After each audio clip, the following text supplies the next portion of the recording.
Hello everyone, welcome to Canteen Cup. My name is Scott. How is everybody today in this beautiful, rather warm December day? Today I am doing a little maintenance on my chainsaws. For me it's a little too warm. When I'm out working, bucking wood and whatever, I really like it to be about 10 to 15 degrees, maybe even 20 degrees and cooler outside. Right now it's about 55 degrees and I just sweat. I'm just not that guy that likes the summer. Right now I'm working on my favorite chainsaw. We have a couple here.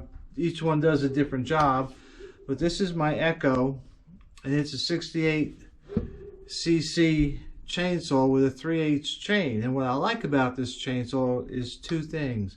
One, it's a powerful chainsaw, and two, it cuts through wood like a butter. However, that being said, every now and again it does need a little maintenance. So today I am working on getting the chain tension correctly, and I'm going to start sharpening it. I figured while I was here I may have a little chat with you guys, so bear with me if I'm not looking right at the camera, but instead working on getting my saw ready for the next bucking session. But this is my favorite. It is a professional level saw. It is not for people just getting into the chainsawing stuff. It is a dangerous thing. I've been chainsawing for 40 plus years, but I really like this chainsaw. Anyhow, so living on a homestead. Well, one of the things I wanted to, you can't really see it, but one of the things I like about Echo is on their chains, they put two teeth the same way. And normally the teeth alternate, first one way, then the other, then one way, then the other. But there are two on the chain that are facing the same direction. And what I like about that is when I'm sharpening the chain, I know where to start and stop, so I'm not over sharpening the chain more than I have to, and I don't have to count the links or count the teeth. So that's just the thing. But like I said, today, when you run a homestead, it doesn't stop, and there's always something to do. And yeah, well, I may not feel like going out and chainsawing today. There's other things I can be doing, and in this case it's sharpening the chain.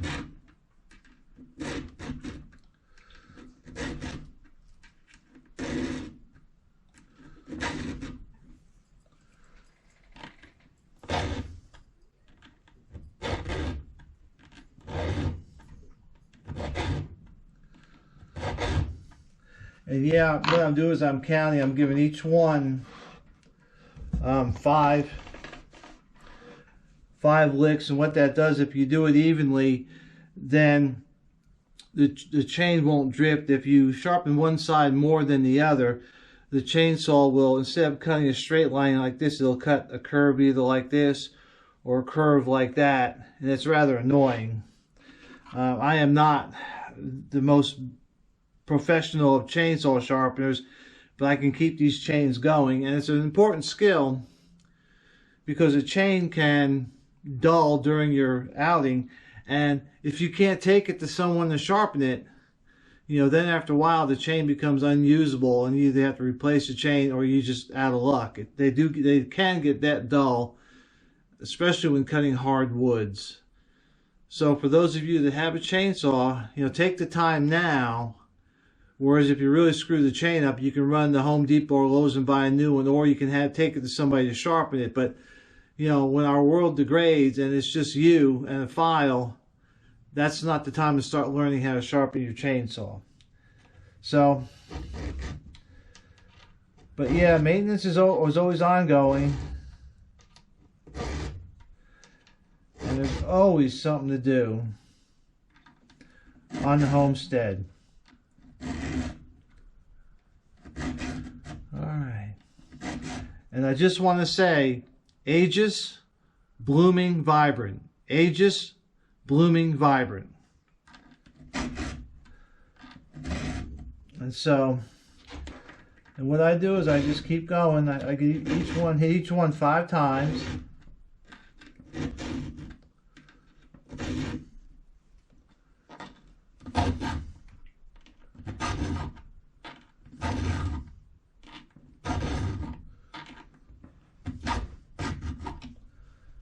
And then I put my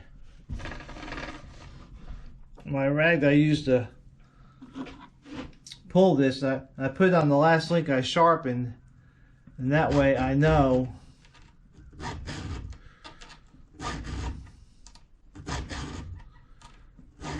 where to start. And doing it this way, I'm going every other link.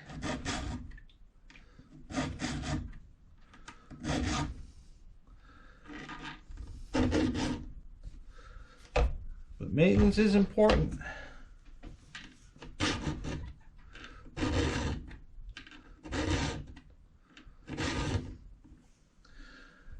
And I know we've got new rules on YouTube, so we have to be a little more careful about what we say about what. But there is interesting legal battles coming up.